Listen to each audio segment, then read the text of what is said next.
Hey everybody, Milton Davis here, um, owner and publisher of MV Media LLC.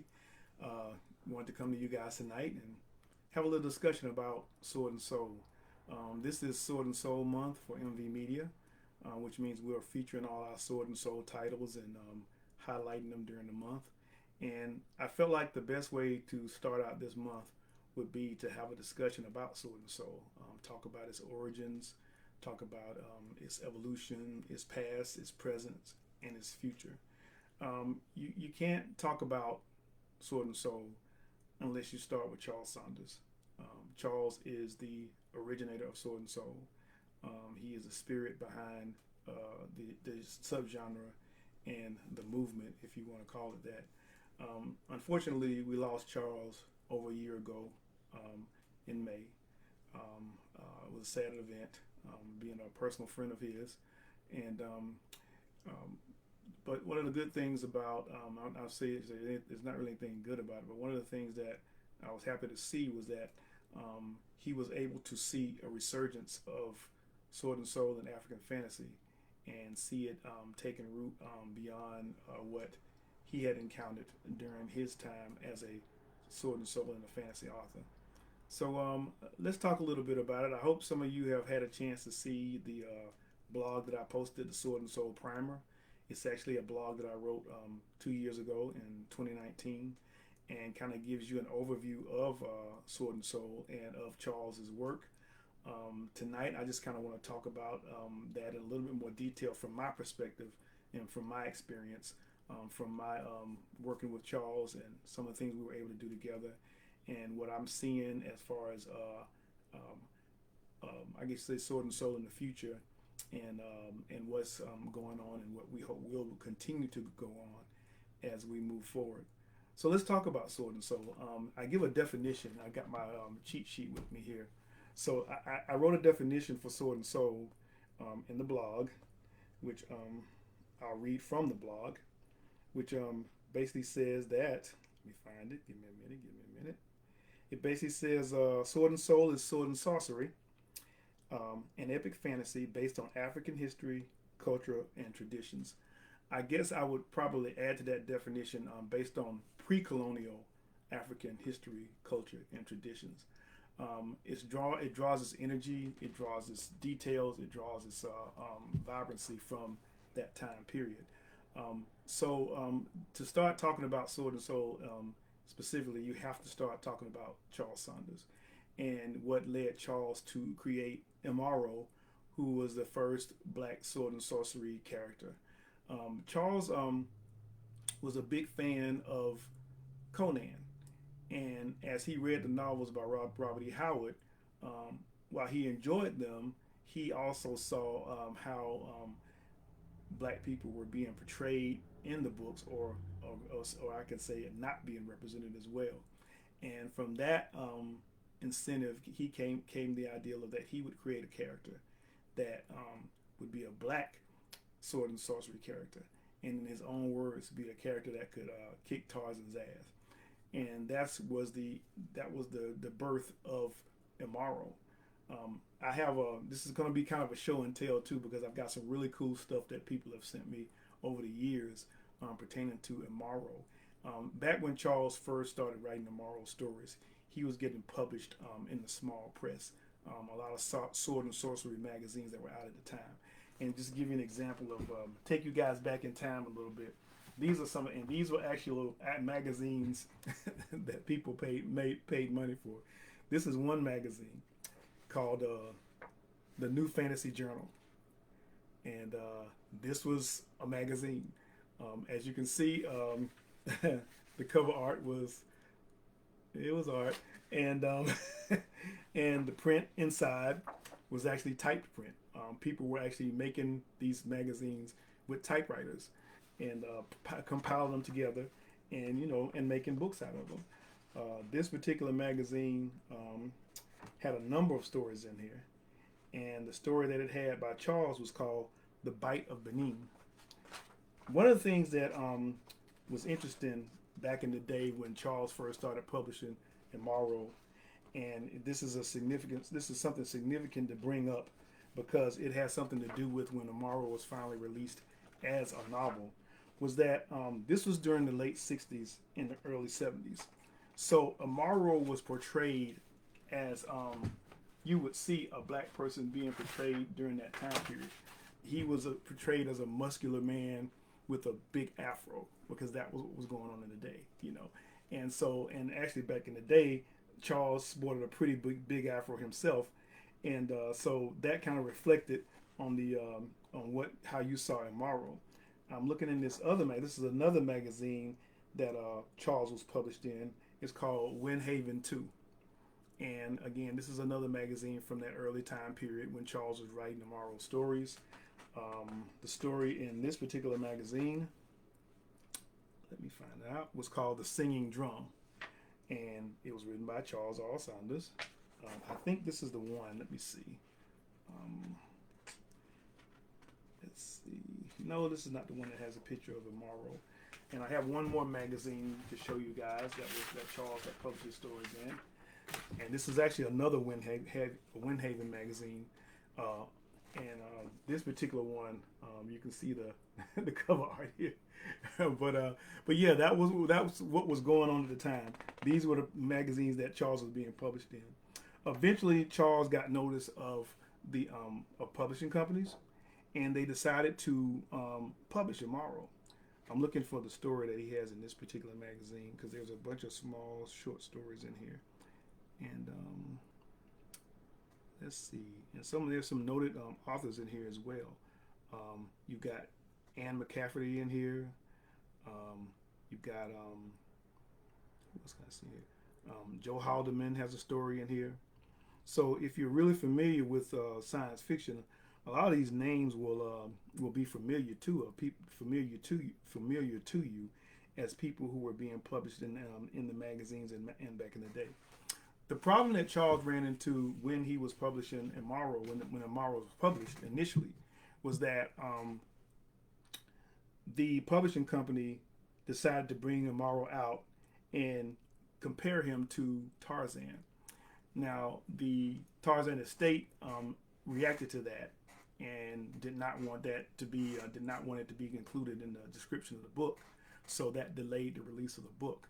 And I think the problem that you had in this situation was that you came from magazines who embraced Charles' stories about Amaro the way they were, as this being a African character. But once we got to the publishing stage, publishers decided they needed to do something to make Amaro more, I guess you say, make him appealing to a broader audience. And that was one of the reasons that you had some difficulties during the initial publishing of Amaro. You can look on my blog and you can see the covers for the first three Amaro books. You know, they have Amaro, The Quest for Kush, and Amaro, Trail of the Bohu. And the first cover was really kind of suspect. You know, you had Amaro, his features were kind of vague. Hair wasn't really African hair and that kind of thing. But then the other two books seemed to be more show the cover art that was more of a reflection of what Amaro, closer to what Amaro would possibly look like. I happen to have one of them here. I have the cover. I have Amaro 3, Trail of the Bohu. And you can see it here where you have the Amaro character on the cover, riding a rhino, that type of thing. So by that time, I think the publishers were starting to get a little bit more feel for what they should be doing. But unfortunately, that was the last Amaro book that was published. Charles wasn't able really, by that particular publisher, he wasn't able to continue the series through that publisher, through who's it here? The publisher here. But we'll move on. I'm not gonna hold you up too long. But anyway, so Charles kind of faded away from publishing for a long time. He was very frustrated with the industry, although but his books continued to be read. His stories continued to be read by people who were sword and sorcery enthusiasts, and he developed a very loyal and dedicated following. His stories were very good. His prose is amazing, and I think that had a lot to do with the stories being lingering over the years. So then let's fast forward to 2005. Amaro's series was picked up again by Nightshade Books, And Nightshade published the first two books. And after the first two books, they did not release the third book. Um, Again, I may have been a matter of sales. I have my own opinion on that, but unfortunately, the books weren't picked up. Now that was when I first discovered Charles, and I was actually in the process of writing my own sword and soul stories. I was working on my novel Meji, and as I was searching online to find um, other people that might be doing the same thing, because I truly felt like I cannot be the only person doing this. When I began doing my research in African history and culture in the 90s, and I found so much information, I said I can't be the only person doing this. I know this is like stuff is hiding in plain sight, and I was right, because that around the same time that around 2005, when I was searching online, Imaro popped up, and I was like, this is what I'm talking about. Read the book, loved it, immediately started trying to reach out to Charles, not really knowing how the publishing industry worked. I thought I could just get into contact with somebody and they would like get me in contact with him, but that didn't work. It wasn't until a friend of mine, Richard Tyler, announced that he was going to be picking up and continuing publishing the Immoral series, that I had a chance to reach out to Charles and met him. And a relationship started, which became a friendship, because we had so many things in common. And I was driven to do Sword and Soul for the same reason that Charles did it. I was also inspired by Conan, although I was introduced to Conan through the Marvel comic books, and I read the comic books and I thought they were great. Then I finally ended up going to the novels, and as I started to read the stories in the novels, I experienced the same thing that Charles experienced. I saw this character and this hero, but then I saw the way that there were very few black people involved, and when they were involved, it was in a way that you would normally expect to see them from that perspective, and that gave me the incentive to write African-based sword and sorcery as well. Um, that kind of gives you a brief description and kind of puts us where we were for Sword and Soul. So why Sword and Soul? The reason that we decided to go with Sword and Soul was because of the fact that, one, when Charles was asked by an interviewer what would he call what he writes, he said, I guess I would call it Sword and Soul. And when we were having a conversation, he said that, I said, well, hey, that's what we should go with. We should go with Sword and Soul. When we, of course, when we were having our conversations, we started talking about the experience of being out there writing African-based fantasy, and how we knew and we felt that there were other people who probably had written this or were trying to write it and were running into the same kind of obstacles that we ran into with publishers, which is one of the reasons I decided to self-publish. And that's when we came up with the idea of doing Griots. Griots was supposed to be basically an anthology which would give people who always wanted to write African-based fantasy a opportunity to write these stories and have the stories published. And just like we suspected, we found people who had written stories 10, 15, 20 years before Griots and couldn't get them published. People who had always wanted to write stories like that but didn't, because they didn't feel they could get them published. And so we got so many submissions to that. And to this day, Griots continues to be one of my best-selling books. Now, one of the things that happened when we released Griots, and we called it a Sword and Soul anthology, was the question was brought up, why Sword and Soul? Was Sword and Soul a true genre? Should we be using that term? Should we just call this sword and sorcery? And Charles and I talked about it, and Charles, a person that Charles knew that was a publisher as well, had kind of brought the question up to him. And I told Charles, I said, look, we're branding what we create. We want people to know what they will be experienced when they see a book that's labeled Sword and Soul, that they know they're going to get African-based fantasy. And that was the whole reason by using the term Sword and Soul. And besides, I said, your friend is a publisher. They know all about branding. And that's basically what we're doing here. We're making sure that when people see that term, that they will know that what they're getting, and it will represent what we are creating. So the Griots came out and did very well. And so we started thinking about that fact that there weren't any, now we had some in Griots, but there weren't any stories out there that had black women as main characters in Sword and Sorcery. Now, that sends me back to something else about Charles. Everybody knows about Charles. Well, people who are into the industry know about Charles and what he did with Sword and Sorcery and Immoral. What a lot of people don't know is that Charles also created the first black woman character in Sword and Sorcery by the name of Desoye. Desoye was inspired by Charles's research into the Minnow, who were the female warriors for the kingdom of Dahomey, that people knew more in general as the Black Amazons. Another moment of show and tell. Give me just a minute here.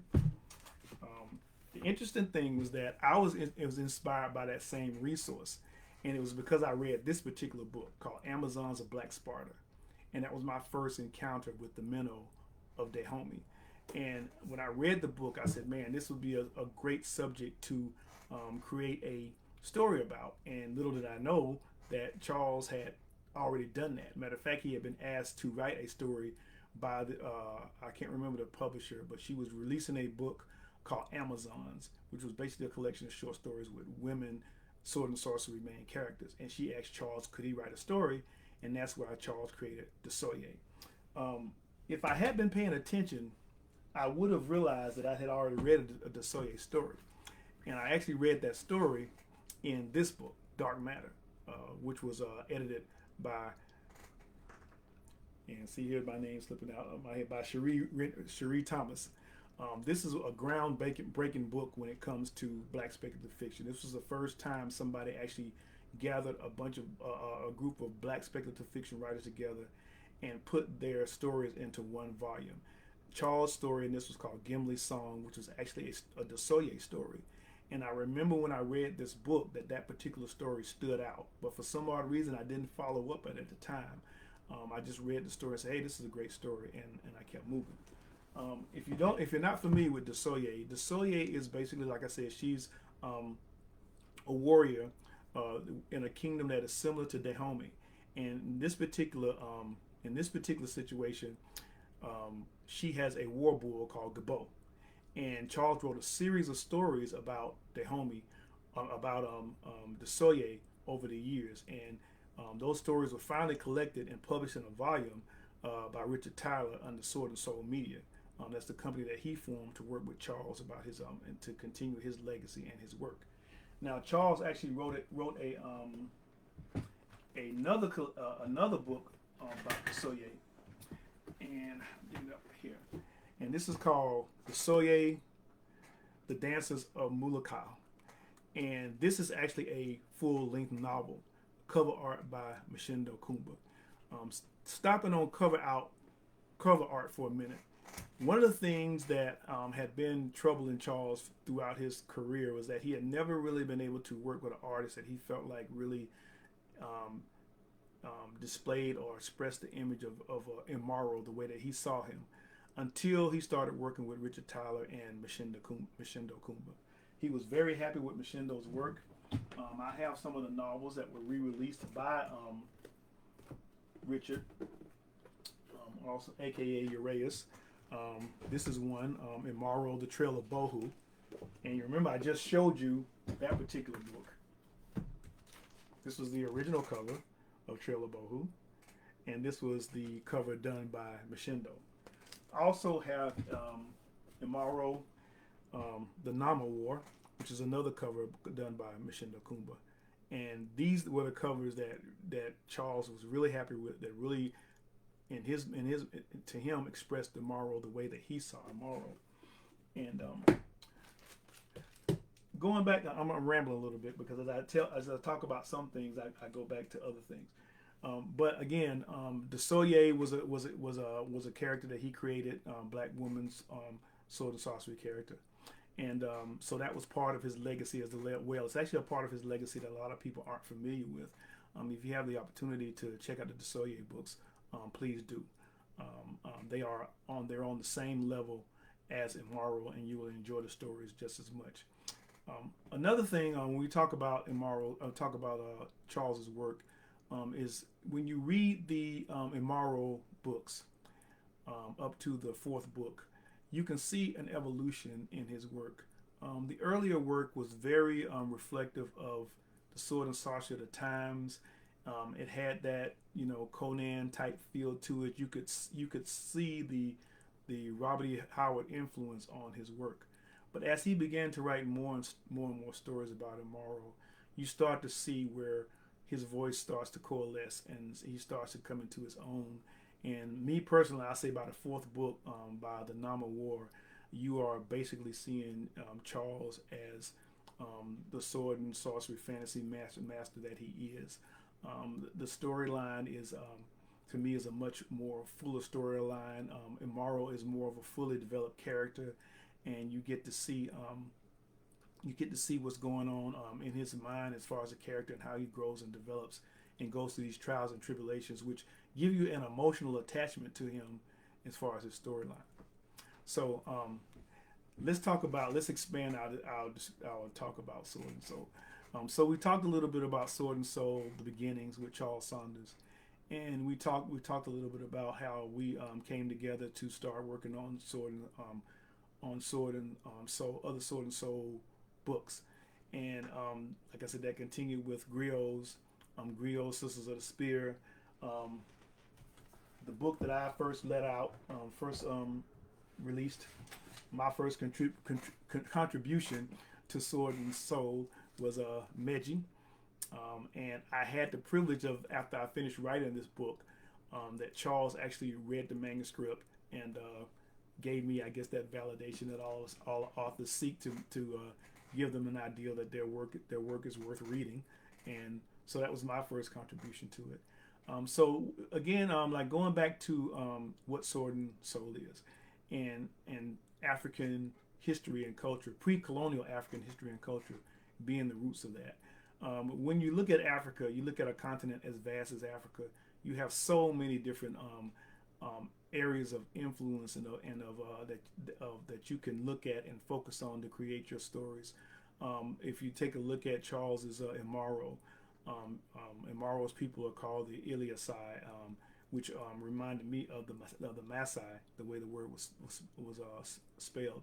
Charles also incorporates the kingdom of Kush, which was based on the actual kingdom of Kush that existed in East Africa. The sister country to the sister empire to Egypt, or AKA Kemet. So basically, he was taking these kingdoms and incorporating them into his fiction, the same way Robert E. Howard took European history and pre-medieval European history and incorporated them into Conan.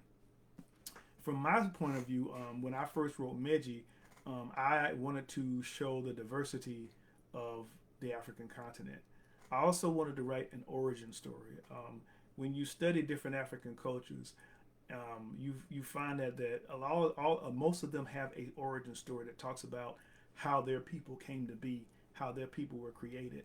And I wanted Meji to be that kind of a story. I wanted it to be a story too. So if you came to the people, who, if you read the book, are a people, a new culture that is created. If you came to a person in that culture, if you came to a Jele or a Gasire in that culture and asked them, how did your people come to be, Meji would be the story that they would tell you. That would be their origin story. It's also the reason why there's no sequels to Meji, because I saw this as being a self-contained story. We can also look at my Changa Safari series, which is actually a historical fantasy story, and it's based in East Africa. And in that particular book, I wanted to show the connections of Africa with the rest of the world beyond, just Africa itself. And I focused on the Swahili culture because that was a part of Africa that was a seafaring culture, and they did have contact throughout India and China and other places in the world. And I wanted to reflect this in that story. So what you're getting is action stories, but at the same time, you're getting education as well. And that's one of the things that we look at in Sword and Soul. So when we talk about the present, what's going on in Sword and Soul right now? Well, over the past few years, we saw the emergence of African fantasy. This is something that actually Charles and I talked about. We discussed it a lot. We were like, well, here we are writing this Sword and Soul and stuff, and we would say, we would wonder, are there any African writers, authors from the continent that are writing stories like this. And at the time, we couldn't find any. But a few years ago, we started to see this emerge as other people. And the interesting thing that these were people who at the same time were not, a lot of them were not familiar with Charles's work. They had never read his work before. But they had the same incentive to create these stories for the same reason that we had the incentive, is because they were seeing fantasy. A lot of them were being inspired by like Lord of the Rings and Game of Thrones, and they were seeing these fantasy stories being created, and they were like, well, where are the black people? And then some of them were like, well, where are the stories that originated in Africa? And so these authors took it upon themselves to create these worlds. And right now, we know that Marlon James created his series, and we know that Tony Adeyemi did Children of Blood and Bone, and there are other people like let me show you here. This is one of the first stories that I saw, which actually was in comic book form, that was African fantasy, which was Maleka, I'm saying it right, Maleka by Roye Okupe. And I remember seeing this and finding this and following it and thinking it was a great series. There was also another African author who created a series by the name of Peter Daniel, who had his Chayoma series. So we were beginning to see these stories that were coming from the continent, and stories that some people might call them sword and soul. Again, I'm a person that says whatever you create, you call it what you want to call it, because you create your own name and create your own brand and stuff like that. But that eventually evolved to seeing authors writing African-based fantasy stories and releasing those as well. So presently, I think this was kind of like, to me, the second stage of Sword and Soul, the second stage of African fantasy, where you're seeing new writers come in and they're telling these stories. And the stories that we mostly see from African writers are much more specific to the particular culture that they represent or that they're from. For instance, like Roye stories Peter's stories are focused on cultures in Nigeria. There's another book that I just picked up recently, and if I butcher his name, I apologize. Suyi Davies Okumboa, Son of the Storm, which is an epic fantasy that is just beginning. That is an African fantasy story. There's also one that I don't have the hard copy of, but it's a great series, and I can't think of the name of it right now. Maybe before this end of this discussion, I will. But again, as you can see, there's a lot going on in Sword and Soul, and as a publisher, we continue to publish books that are based in Sword and Soul. We were contributors to the Kikanga role-playing game, which is an African-based role-playing game that we released a few years ago. We've written a number of novels that are based in this world to give people more details about it. A couple of examples are Priestess of Enku and Eda Blessed, and these are stories that take place in the world of Kikanga. I recently published a book called Mesomi's Quest by a Zambian author by the name of Enoch Zimbaya, who was actually inspired to write this novel based on what he read from Griot's Sisters of the Spear.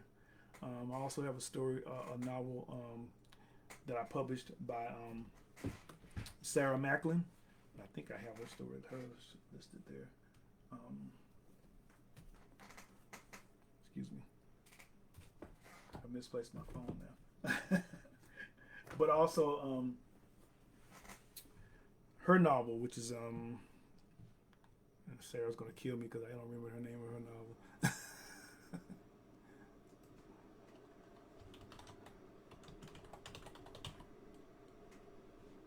The Royal Heretic. And The Royal Heretic is an excellent novel. One of the first novels that I read in Sword and Soul that was based on Egyptian culture. And so again, it's expanding the narrative, finding new authors, and making these stories available for you guys to read. So how do I see the future of Sword and Soul? I see it continuing and growing as far as we're concerned at MV Media. We have a lot of new projects that are going on. We'll continue to publish books in Sword and Soul genre. We have some things that we'll be able to talk about in the future about Charles Saunders and what's happening with his books in the future. We also are working on other projects like, let me look and find this one real quick. So I get for having some of this stuff out here. Like the comic book version of Changa Safari. This is the first issue. We're actually getting ready to launch a Kickstarter for the second issue. We're working on a animation project to actually make Changa an animation. So we're hoping to see, you know, Sword and Soul African fantasy to continue to grow and expand. Lot of good things, getting a larger audience. People are starting to find the books and starting to tell other people about them. So the future really looks bright for Sword and Soul. We hope that we can continue to produce books and keep you guys entertained. We hope you guys will pay attention to what we're doing this month.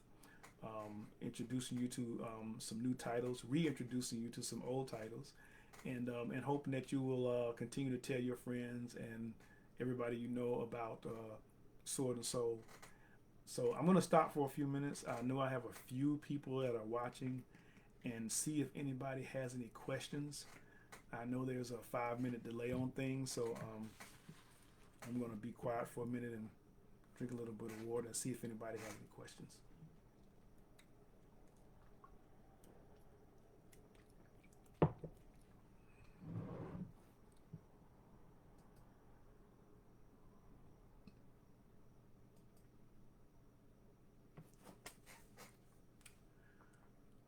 Okay, if no one has any questions, thank you guys for spending the time. Again, check out our website. I'm going to put a link here.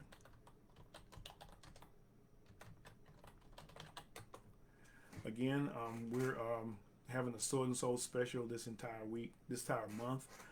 All of our Sword and Soul novels and ebooks are on sale. We will have weekly specials on particular titles, so you can take a look at those as well. And we'll be dropping some blogs. Also, I almost forgot to tell you guys about this.